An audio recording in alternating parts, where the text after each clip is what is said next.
Hello brothers and sisters, today I will show you my new Oris watch from the Heritage line. Let's start it.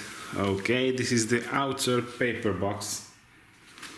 Simple and easy, and already you can see the inner paper box with the Oris sign and the typical red line on it.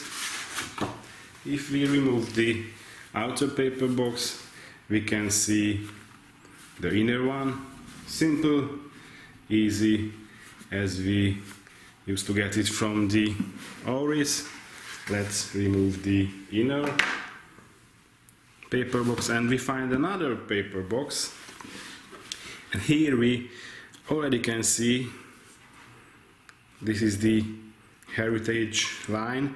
Here we got the old Oris logo, and the whole inner paper box has got a nice vintage or retro style.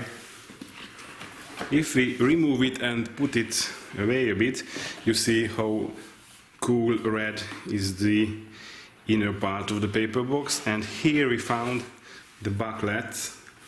I like the Oris booklet very much.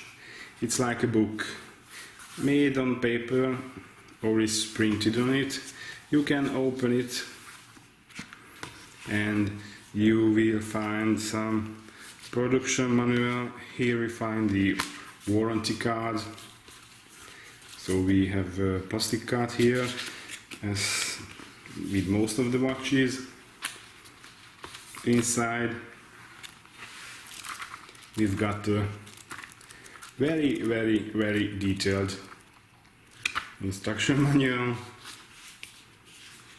and that's all. So we can put it back and let's see what is in the inner paper box. Just a simple paper box, and here is the watch. Under the foils I've got a nice Oris cleaning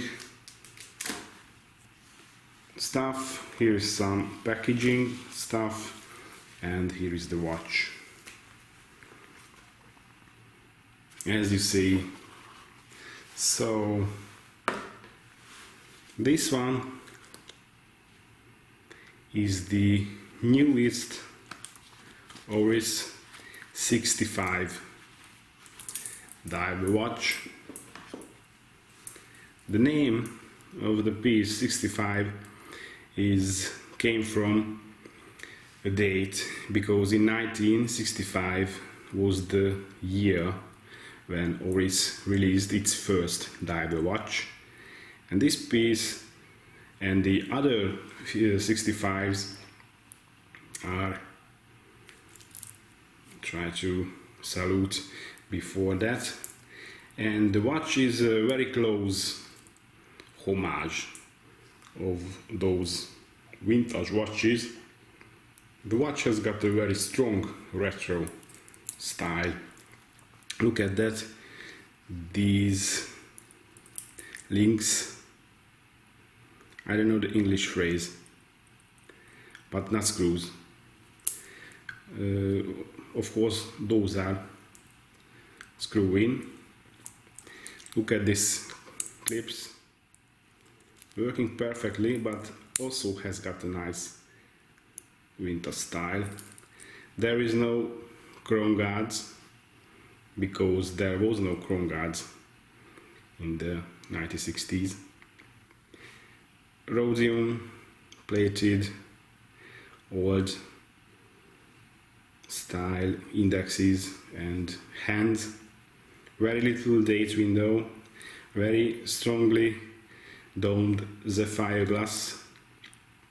And the big deal, of course, the biggest deal is the inner links of the bracelet, and the bezel is made on bronze, a very unique material. You already can see the patina has started to develop on the bronze parts of the watch. I have put some pictures into the starting of this video where you can see the original look of the watch. It was much shinier, it was looking like rose gold. Now it's much darker, but not green, but dark brown. And I like this, I must tell. The case back is simple, but nice. Nicely done. The pattern is some kind of coolness. The case is 40mm wide. The bezel is unidirectional rotating. Look at, listen to the sound. Very little play. Very little play. Okay, screwing crown, of course. 100-meter water resistant. You can wind the watch with the crown, of course, but this is an automatic salita movement. Swiss made, of course. As you see, the second hand started to move. If you pull it once, you can change the date. Pull it twice, you can manipulate the hands, of course. And then screw it back, working perfectly. I simply like this watch. The bracelet is very thin at the clasp, thinner than, for example, a Rolex Submariner. This all part of the vintage, the retro style, and it's very cool if you ask me. I really like it. I'll show you it on the wrist. I must tell, this is something beauty. The dial is blue anyway, very dark blue. I don't know if you can see it on the video.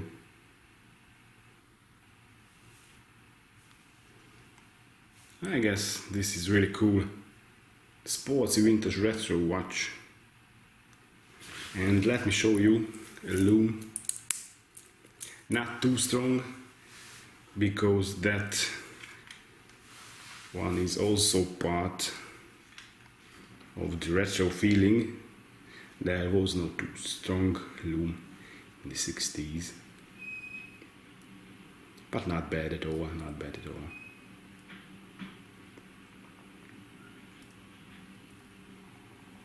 Okay, now you see it. Not bad at all, if you ask me. Not a Seiko lume or not a Panerai Luminor, not even a Rolex Submariner. From the actual days, from those days, from the 60s, these brands, Panerai, haven't even existed for public use. So this is it.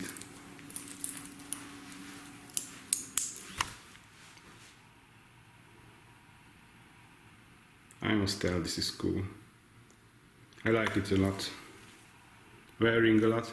That's why patina started, as you see. So hope you like it, guys and girls. See you later.